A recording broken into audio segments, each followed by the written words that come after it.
हंत सिद्ध सूर्य उपाध्याय साधु सर्व अर्थ के प्रकाशी मांगलिक उपकारी है। तिनको स्वरूप जाने रागते भई जो भक्ति काय को नवाए स्तुति को ऊंचाई है। धन्य धन्य तिन्हि ते काज सब आज भये कर जोड़े बारे बारे वंदना हमारी है। मंगल कल्याण सुख ऐसो हम चाहत है। हो मेरी ऐसी दशा जैसी तुम धारी है। हो मेरी ऐसी दशा जैसी तुम धारी है। हो मेरी ऐसी दशा जैसी तुम धारी है। शत्रचूड़ामणि नामक ये ग्रंथ और इसके पहले लंब के अंतर्गत यहाँ कथा चल रही थी। आपको स्मरण में होगी वो पूरी चर्चाएं, जिसमें माँ विजया अत्यंत खेदखिन्न थी, क्योंकि शमशान में बालक का जन्म हुआ था। पुण्यशाली वो बालक, लेकिन ये क्या हो रहा है समझ में नहीं आ रहा। बालक का जन्म होते ही वन देवी दाई के वेश में वहाँ प्रकट हो गई और उसने उस बालक की प्रशंसा करते हुए माँ को आश्वस्त किया कि तुम चिंता मत करो, इसका लालन पालन तो इसके अपने क्षत्रिय कुल के अनुसार ही होगा। सो यहाँ यह पहली कथा इस जगह पर संपन्न हुई थी। एक दूसरी उपकथा यहाँ प्रारंभ हो गई है। हम आगे बढ़ते हैं। कुछ दिन का शिविर की वजह से अंतराल पड़ा, कोई बात नहीं। देखो फिर भी बात पूरी आपके याद स्मरण में होगी, क्योंकि कथा होती है ना, तो कथा तो याद रहती है, स्टोरी याद रहती है हमारे को। उपकथा नंबर 2, देवी के कहते ही विशिष्ट घटना का घटित होना। क्या घटना घटित हो गई? जैसे ही देवी ने कहा, इत्युक्ते कोपि दृष्टो द्विपृष्टा प्रेत सूनुकः सूनुं सूनृत योगीन्द्र वाक्यात् तत्र गवेषयन्। ऐसा कहते हैं कि रखा है मरे हुए पुत्र को जिसने, ऐसा, और सत्यार्थ मुनिराज के वचन से वहाँ पर जीवित पुत्र को ढूंढता हुआ कोई दिखाई दिया। इसका जीवित पुत्र ढूंढ रहा है। अब देखिए, आप मरे हुए पुत्र को तो रखा और जीवित पुत्र को वहाँ शमशान में ढूंढ रहा है। माने उसको भी किसी मुनिराज ने कही थी ये बात, उसको भी किसी मुनिराज ने ये बात कही कि तेरा मरा हुआ पुत्र जन्म लेगा, लेकिन तेरे को एक जिंदा पुत्र शमशान में मिलेगा। तो मुनिराज की कही हुई बात के ऊपर विश्वास करता हुआ वो सेठ, अभी सारी चर्चा तो आगे बढ़ेगी, कौन था, क्या कर रहा था, क्यों खोज रहा था, ये सब बात तो आगे प्रकट करेंगे। देखिए, देवी का कथन पूर्ण होते ही एक मनुष्य अपने मृत पुत्र को शमशान में एक और रखकर मुनि श्री के सत्य वचन पर विश्वास करके अन्य जीवित बालक को खोजने लगा। दूसरे एक बालक की तलाश करने लगा, दूसरे एक बालक को खोजने लगा जो जीवित बालक है, मुनि श्री के सत्य वचनों पर विश्वास करके। वास्तव में मुनिराज के वचन तो सत्य ही होते हैं। मुनिराज सत्य महाव्रत के धनी होते हैं, वे असत्य नहीं बोलते, इसलिए उनके वचनों पर विश्वास किया ही जाता है। जो असत्य बोले वो मुनि नहीं हो सकते। मुनिराज के जीवन में अहिंसा, सत्य, अचौर्य, ब्रह्मचर्य, अपरिग्रह ये मुख्य विशेष गुण हैं। वो दशा बहुत महान होती है मुनि अवस्था। तो मुनिराजों के वचनों के ऊपर श्रद्धा होनी भी चाहिए। सच में ये जितनी भी जिनवाणी के ऊपर श्रद्धा है, ये सब मुनि वचनों पर ही श्रद्धा है, क्योंकि ये जिनवाणी सिद्ध भगवान ने तो लिखी नहीं है, ये जिनवाणी अरहंत परमात्माओं द्वारा भी नहीं लिखी गई है, यह जिनवाणी गणधरों द्वारा भी लिखी नहीं गई है जो उपलब्ध दिख रही है, यह सब वितरागी संतों द्वारा ही लिखी गई है। जिनवाणी पर विश्वास करके हम मुनिराजों के सत्य वचन पर ही विश्वास करते हैं। मुनिराज सत्य महाव्रत के धारी हैं। एक बार मुनिराज के मुख से जो बात निकल गई का मतलब वो बात परम सत्य है। देखिए विशेषार्थ में क्या कह रहे हैं। हाँ देखिए, उसी राजपुरी नामक नगरी में, राजपुरी नगरी, नगरी वही,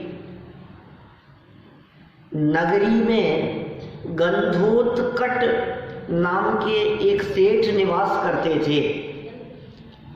नाम तो सबको पता ही था पहले से। गंधोत्कट एक सेठ हैं जो राजपुरी नगरी में रहते थे। उसके पुत्र तो होते थे पर जीवित नहीं रहते थे। से पहले भी कई पुत्र हो चुके थे, जीवित नहीं रहते थे। एक दिन श्री शीलगुप्त नाम के अवधि ज्ञानी मुनिराज नगर में पधारे। सेठ ने उनसे अपने पुत्र जीवित न रहने की बात कही।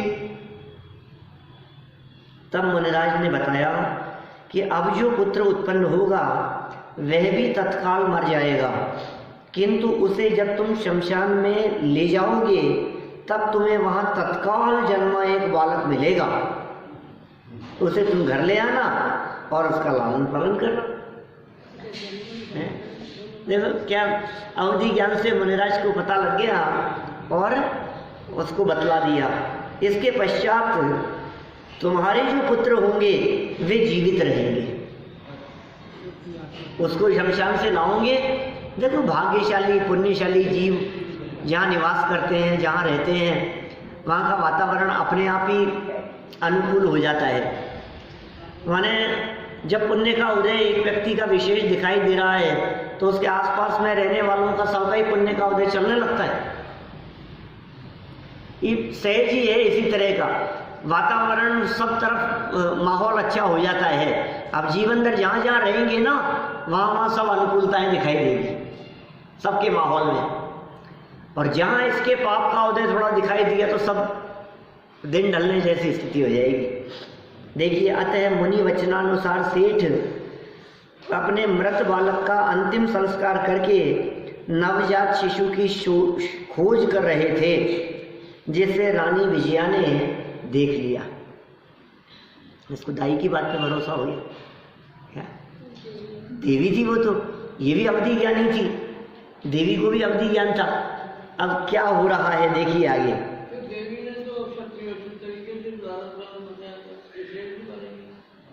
पालन तो ठाट बाट से ही होगा, क्षत्रिय उचित ही कहेंगे उसे, और क्या। अभी देखिए, माँ विजया का देवी के वचनों पर विश्वास, अब विश्वास दृढ़ हो गया।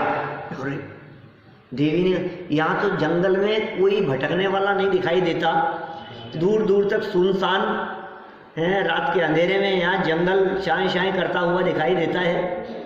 और यहाँ देवी ने कह दिया, इस दाई ने कह दिया कि क्षत्रियों जैसा इसका लालन पालन होगा, कोई आएगा ले जाएगा इसे। भरोसा नहीं होता था, लेकिन एक मनुष्य को आते हुए देखकर और मृत पुत्र को वहाँ अंतिम संस्कार कर कुछ तलाशते हुए देखकर इस बात पर भरोसा हो गया कि जो बात कही जा रही थी वह सत्य थी। देखिए वचनों पर विश्वास, 94 नंबर श्लोक। तद्दर्शनेन तद्वाक्यं प्रमाणं निर्णिनाय सा निश्चलात् अभिसंवादात् सुनो हि विनिश्चयः। उस रानी विजया ने उस सेठ को देखने से देवी के वचनों को प्रमाण सत्य समझा। निश्चय से, यह क्रमबद्ध पर्याय। हाँ, ऐसा ही क्रम होना था। निश्चय से निश्चल, स्थिर और विसंवाद रहित वचन से वस्तु का निश्चय होता है। माता विजया ने गंधोत्कट को बालक की खोज करते हुए देखकर देवी के वचनों को प्रमाणित और सत्यार्थ मान लिया, क्योंकि प्रमाणित और विवाद रहित वचनों से वस्तु का कथन पर विश्वास होता ही है। प्रमाणित वचन हो और विवाद रहित वचन होंगे तो वस्तु के कथन पर विश्वास होगा ही। विशेषार्थ, किसी वस्तु, घटना अथवा कथन का निश्चय प्रत्यक्ष रूप से प्रमाणित हो जाता है तो उस पर प्रतीति श्रद्धा होती ही है। चतुर लोग परीक्षा करके अथवा प्रत्यक्ष अनुभव करके सत्य असत्य का निर्णय करते हैं। वास्तव में यथार्थ निर्णय करने के लिए यही पद्धति सुखद है। रानी विजया को देवी के वचन प्रमाणित हो रहे हैं, प्रमाणित दिख रहे हैं वचन। राजमुद्रा पहनाकर माँ का छिपना, देखो अब ये, क्योंकि ये बालक कौन है, इस बालक की पहचान कैसे होगी, इस बालक को भविष्य में कैसे पहचाना जाएगा, कोई ले जाएगा वो इसको सत्य स्थान तक, इसके राज दरबार तक कैसे पहुंचाएगा। तो रानी ने राजमुद्रा उसे पहना दी और वहां छोड़ दिया। राजमुद्रा पहनाकर माँ का छिपना।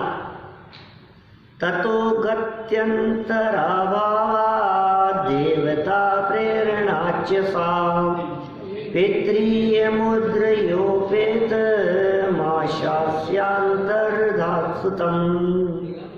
क्या कहा? तदनंतर वह रानी और कोई उपाय न देखकर एवं उस देवी की प्रेरणा से पिता की मुद्रा से युक्त पुत्र को आशीर्वाद देकर छिप गई। देवी का कथन सत्य है ऐसा निर्णय होने पर माँ विजया अन्य कोई उपाय न होने से तथा देवी की प्रेरणा से राजा सत्येंद्र की राजमुद्रा माने अंगूठी अपने नवजात बालक को पहनाकर और उसे आशीर्वाद देकर वही छिप जाती है। क्योंकि अंगूठी दे दी, अब वो अंगुली में तो क्या आई होगी, अंगूठी में पहना दी होगी, जो भी जैसा भी है, या उसकी बंद मुट्ठी में वो अंगूठी दे दी होगी।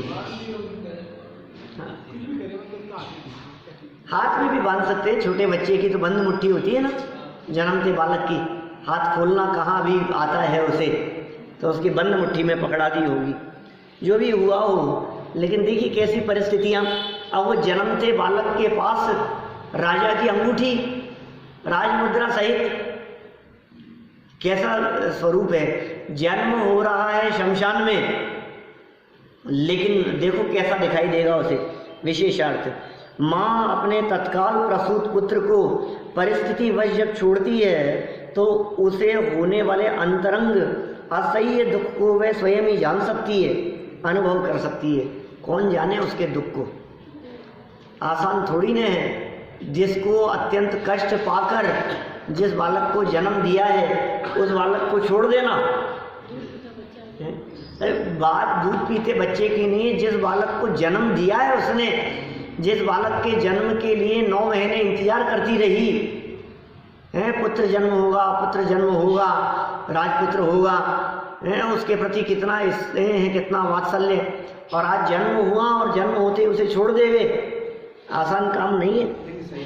उस दुख को कहने अथवा लिखने में कोई भी समर्थ नहीं हो सकता है। देखो उसके दुख का कोई वर्णन नहीं कर सकता है। हमारे बस की बात नहीं है कि हम उसके बारे में आपको कुछ कह करके बताएं।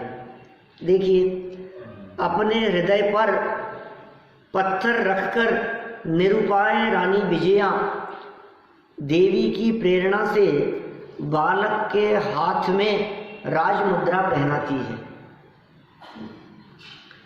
उसका उद्देश्य यह है कि बालक को उठाकर ले जाने वाला व्यक्ति ये जान ले कि यह बालक राजपुत्र है, जिससे उसका लालन पालन भी राजपुत्र जैसा ही हो। पुत्र को आशीर्वाद देने का उसकी दीर्घायु की कामना करने का माँ को जन्म सिद्ध अधिकार होता है। उस अधिकार का उपयोग करके चिरकाल पर्यंत जीवित रहो, ऐसा आशीर्वाद देकर स्वयं लज्जावश वहीं झाड़ियों में छिप जाती है। चिरंजीव रहो कहते हैं। चिर मतलब क्या होता है? चिर मतलब बहुत लंबा। जो चिर मतलब चिरंजीव रहो, मतलब सुना कभी ऐसा चिरंजीव रहो?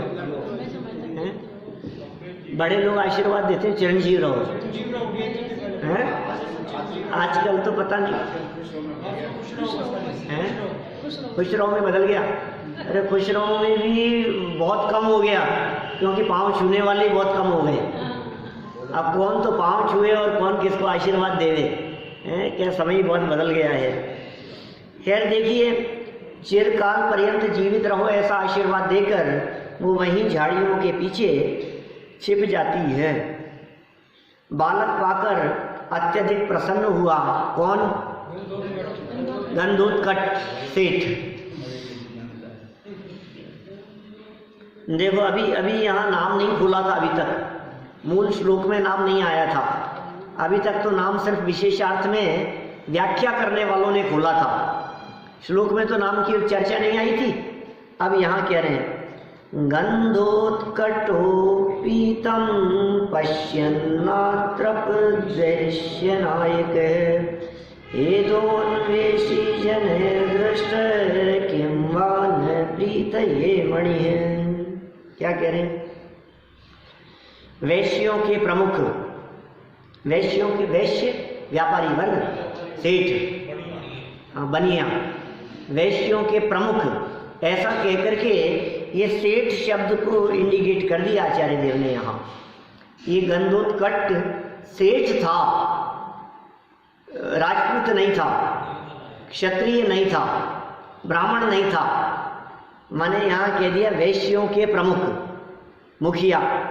गंधोत्कच भी उस बालक को देखकर देखते ही रहे, तृप्त नहीं हुए। कितना सुंदर ये बालक है। और देखो जो जितने भाग्यशाली होते हैं उनका भाग्य उनके चेहरे पर भी झलकता है। फोटो में कितना सुंदर दिखाई दे रहा है। ये जो भी जितने भाग्यशाली होते हैं उनके चेहरे भी उतने ही भाग्यशाली होते हैं। तेज चेहरे के ऊपर दिखाई देता है। माने चेहरे के ऊपर दिखने वाला तेज उनकी विशेषता को दिखाता है, उनकी योग्यता को दिखाता है, उनके पुण्यशाली और भाग्यशालीपन को सूचित करता है। माने शारीरिक सुंदरता भी अपने आप में एक उसके विशेष पुण्य योग से है। जिसके विशेष पुण्य का उदय होता है उसके नाम कर्म का हीन उदय कैसे होगा? क्या भाई, सब कर्म एक दूसरे से मेल मिलाप करके उदय में आते हैं। उसका क्षेयोक्षम भी अच्छा होगा, उसका शारीरिक योग्यता भी अच्छी होगी, उसका धन वैभव और बाह्य परिस्थितियां भी बड़ी अनुकूल होगी। बहुत भाग्यशाली दिखाई दे रहा है ये बालक देखते ही। नीतिकार क्या कह रहे हैं? ईंधन ढूंढने वाले मनुष्यों द्वारा देखी गई मणि क्या प्रीति के लिए नहीं होती है? किंतु अवश्य ही प्रीति के लिए होती है। ईंधन की तलाश कर रहा था कोई व्यक्ति, लकड़ी जलाने के लिए, रात्रि में प्रकाश के लिए, और उसको रत्न मिल जाए प्रकाश के लिए तो वो कितना खुश होगा। अरे मैं तो ईंधन तलाश रहा था कि कहीं कुछ मिल जाए यहाँ जिसको मैं जला करके प्रकाश कर लूं, और यहाँ तो स्वाभाविक ऐसा प्रकाश मिला जिसको जलाने की जरूरत नहीं है, तो उसके खुशी का ठिकाना नहीं रहता। ऐसी ही खुशी सेठ गंधोत्कच को भी यहाँ हुई। श्मशान में खोजते हुए श्रेष्ठी वर गंधोत्कच को उस बालक को देखकर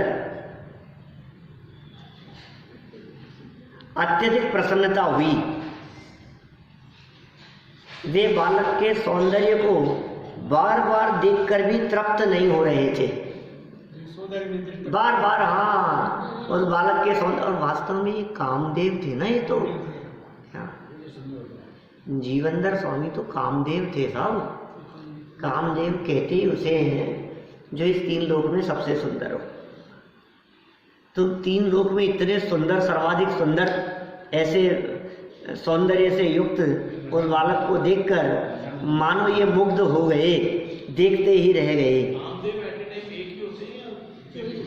24 एट ए टाइम तो एक ही होंगे। हाँ, जैसे ईंधन की खोज में जाने वाले निर्धन व्यक्ति को यदि मणि मिल जाए तो क्या उससे अत्यधिक प्रसन्नता नहीं होती? होती ही है। कोई दरिद्री व्यक्ति है, गरीब व्यक्ति है, कुछ नहीं है उसके पास में, ईंधन की तलाश में गया हुआ है और उसे मणि की प्राप्ति हो जाए सहज ही, तो वह अत्यधिक प्रसन्न होता है। वैसा ही राजा ये सेठ आनंद से प्रसन्न हुआ, खुश हुआ। सेठ गंधोत्कच को भी उसी तरह का आनंद प्रकट हुआ। देखें जरा इसी बात को, उसके आनंद को ही थोड़ा और खोल कर कह रहे हैं। माँ का तो पाप उदय चल रहा है और बेटी का पुण्य उदय चल रहा है। माँ का भी क्या पापोदय कहें, अब पापोदय भी है, कुछ पाप मिश्रित पुण्य का उदय है। रानी से दरिद्र हो गई, रानी से दरिद्र हो गई, पाप का उदय तो था ही, और इसका भी पाप का उदय ही था जो ऐसी परिस्थिति में जन्म लिया। लेकिन पाप का उदय कब पुण्य के उदय में बदल गया? देखो कहाँ तो पुण्य का उदय पाप के उदय में बदला था। राज दरबार से निकलकर विमान में बैठ कर के जाना, विमान का टूट जाना, शमशान में गिर जाना, शमशान में अकेले पड़े रहना, ये तो तीव्र पाप का उदय ही है सब। कहाँ राजसी ठाट बाट को छोड़कर शमशान में आकर के पड़ जाना, ये तीव्र पाप कर्म का उदय। पुण्य के बाद उत्कृष्ट पुण्य के उदय की परिस्थिति पाप के उदय में बदल गई। लेकिन पाप का उदय कब पुण्य के उदय में बदल जाए, ऐसा भी हो जाता है। इसलिए हम कहते हैं पाप के उदय आने पर अत्यधिक अधीर होने की जरूरत नहीं है, क्योंकि कब आपके पुण्य का उदय वापस आ जाए तुम क्यों चिंता करते हो, आ जाएगा। और तीव्र पुण्योदय में अधिक खुश होने की जरूरत नहीं है, क्योंकि क्या पता कब पाप कर्म का उदय आ जाए। सहज रहो, समता भाव में रहो, सहज रहो, शांत रहो, ऐसा स्वरूप है भाई। ये जिन मार्ग, ये जिनवाणी की चर्चाएं, ये हमें सहज रहना सिखाती है प्रत्येक परिस्थिति में।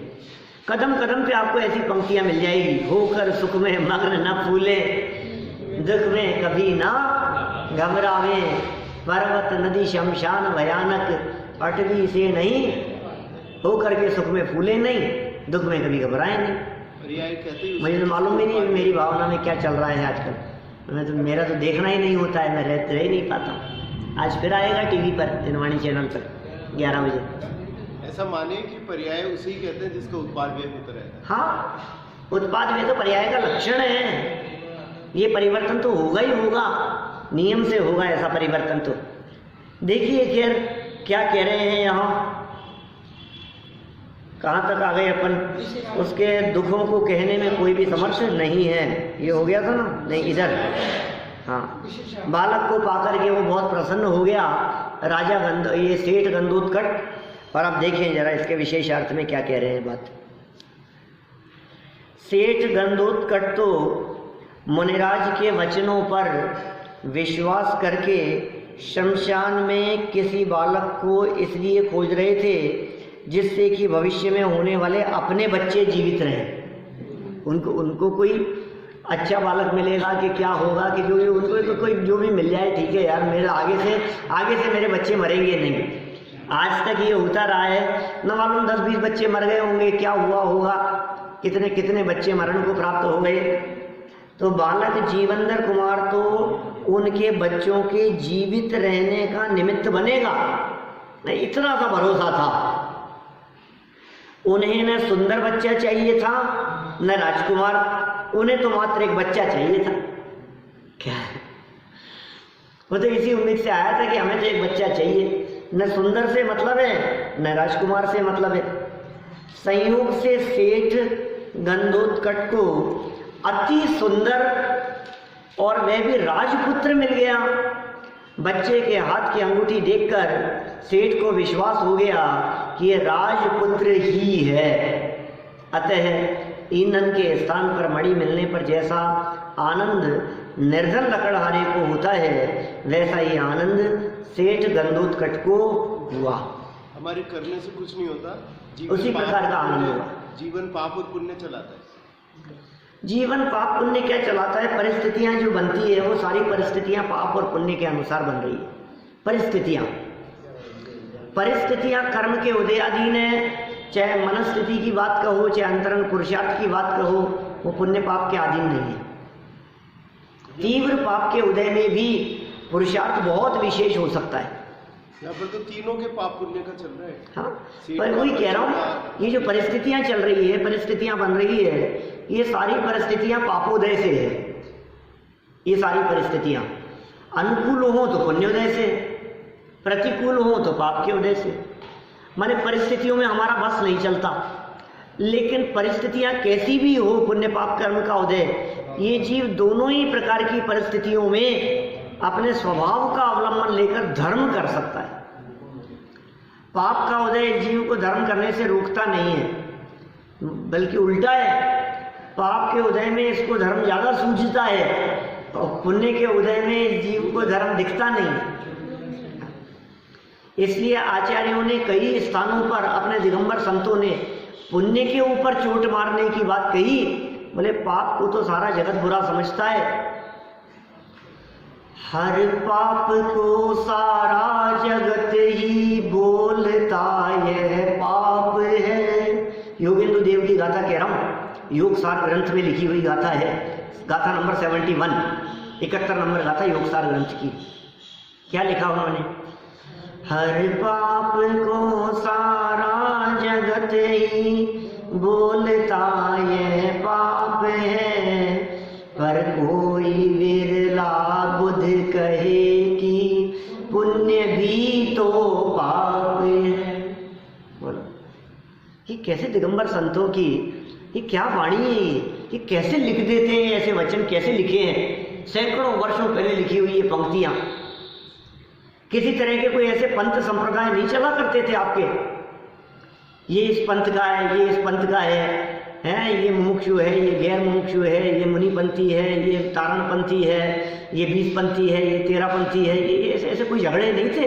ये उस जमाने में लिखी गई पंक्तियां हैं। सिर्फ एक ही पंथ था, भगवान महावीर स्वामी का पंथ, भगवान महावीर स्वामी द्वारा बतलाया गया वीतराग पंथ। उस समय ये कैसी पंक्तियां लिखी है।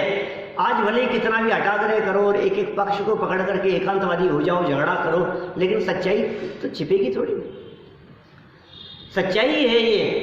क्यों क्यों क्यों कहा उस पुण्य को पाप? क्योंकि पाप ज्यादा उलझाने अटकाने में समर्थ नहीं है, पुण्य फंसाने वाला है, मीठा जहर है। इसलिए पाप की तुलना में पुण्य को ज्यादा खतरनाक कह करके पुकारा। इसलिए बोले पाप के उदय में आपको ज्यादा सावधानी का क्या उपदेश देंगे, आप खुद ही सावधान रहोगे। पुण्य के उदय में सावधान रहना, कब दुर्घटना हो जाए पता ही नहीं लगेगा तुम्हारे को। क्या तीव्र पुण्य के उदय में, ये जो मजे मजे में तेज गाड़ियां दौड़ाते हैं, ये पुण्य का उदय चल रहा है, समझ लो आप, दौड़ा रहे हैं, लेकिन ज्यादा अटको मत उसमें। क्या पता कब एकदम झटके से गाड़ी पलटे और पाप का उदय आ जाए।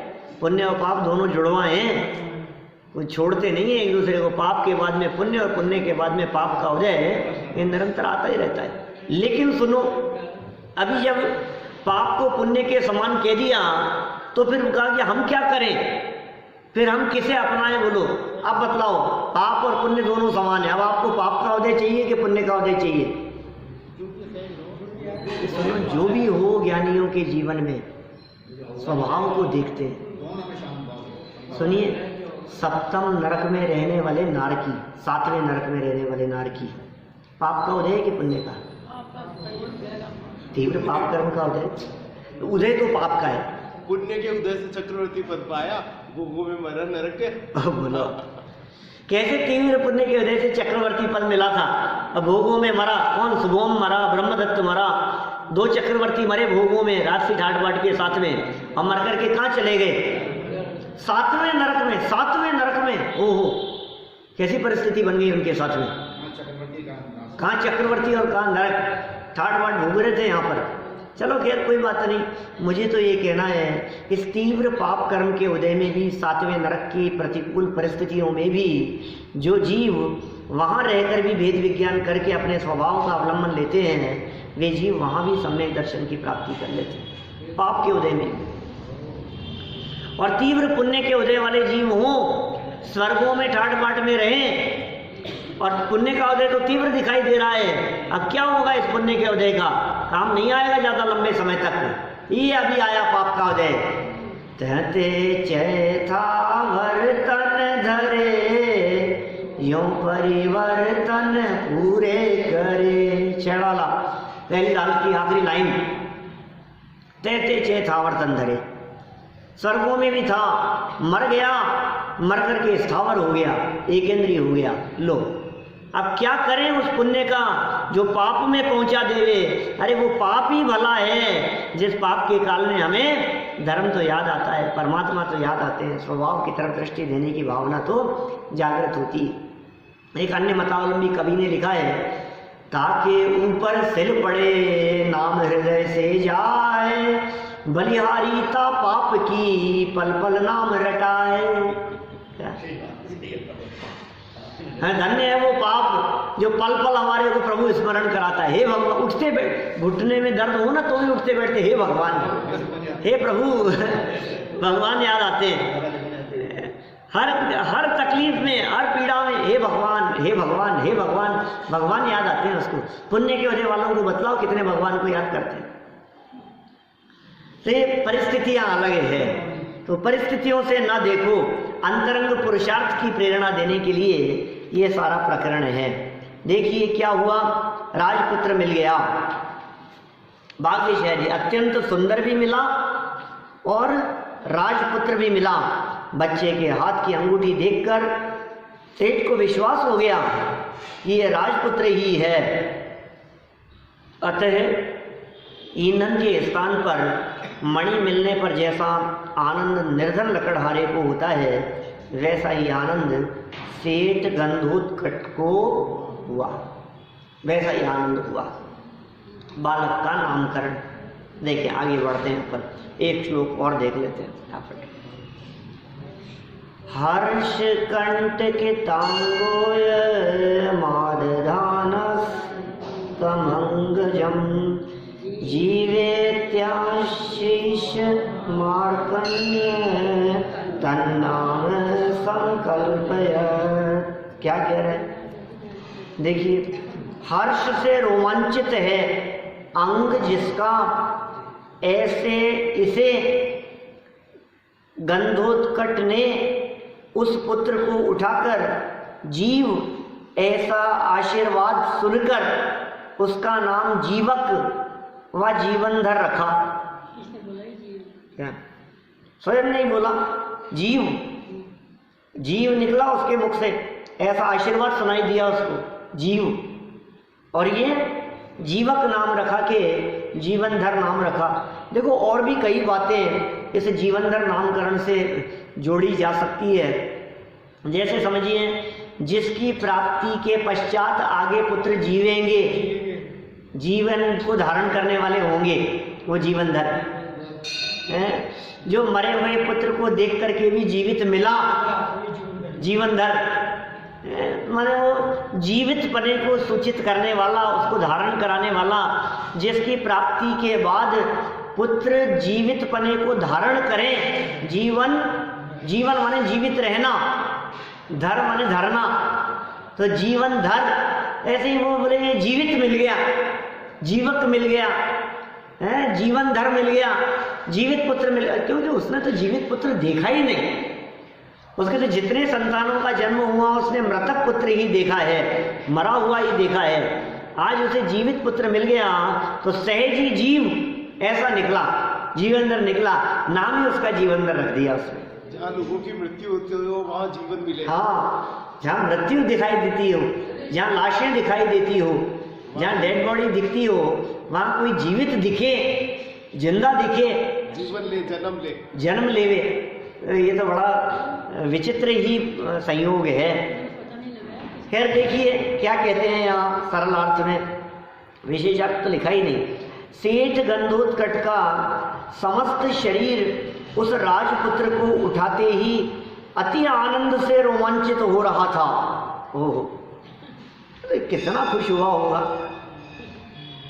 पुत्र जन्म की प्राप्ति का जो आनंद है वो बड़ा अपूर्व आनंद है। आचार्यों ने भी उसके उल्लेख किए। और मरे पुत्र जन्म लेवे तो तकलीफ कैसी होए, और एक हो गया और फिर दूसरा भी मरा हुआ हो, तीसरा भी मरा हुआ हो, चौथा भी मरा हुआ हो, और ऐसी परिस्थितियों में आगामी पुत्र जीवित होगा इसके मिलने पर, और वो मिल गया तो फिर आनंद का ठिकाना ही नहीं है। ऐसे तो सेठ के लिए दुख में सुख है ना ये। दुख किस बात का है? खुद का पुत्र मर गया, खुद का पुत्र मर गया, मेरा दुख चला ही आ रहा था लंबे समय से। अभी तो आनंद के क्षण आ गए हैं, अब तो समय बदल गया है। सेठ ने चिरंजीवी भव यह आशीर्वाद भी सुना। उस सेठ ने सुन भी लिया, माँ ने आशीर्वाद दिया ना, क्या चिरंजीवी भव, ऐसा आशीर्वाद भी सुना। अतः उन्होंने उस बालक का नाम जीवक जीवनधर रख दिया। क्या जीवनधर नामकरण हो गया। फिर सेठ जो है उस पुत्र को लेकर के चले गए और सेठानी को ले जाकर के सौंपा, और पुत्र पाकर के सेठानी का आनंद और ये सब परिस्थितियों की चर्चा फिर कल और आगे बढ़ाएंगे अपन, है ना। ये तो धीरे धीरे चलता रहेगा अपना तो प्रकरण। वैसे भी आज हमने बहुत ज़्यादा पढ़ लिया, आप लोगों को ऐसा लगेगा कि आज कितने श्लोक पढ़ दिए। आज कहाँ से किया था शुरू? 93 से 97 तक 5 श्लोक हो गए। चलिए कोई बात नहीं, कल बढ़िया।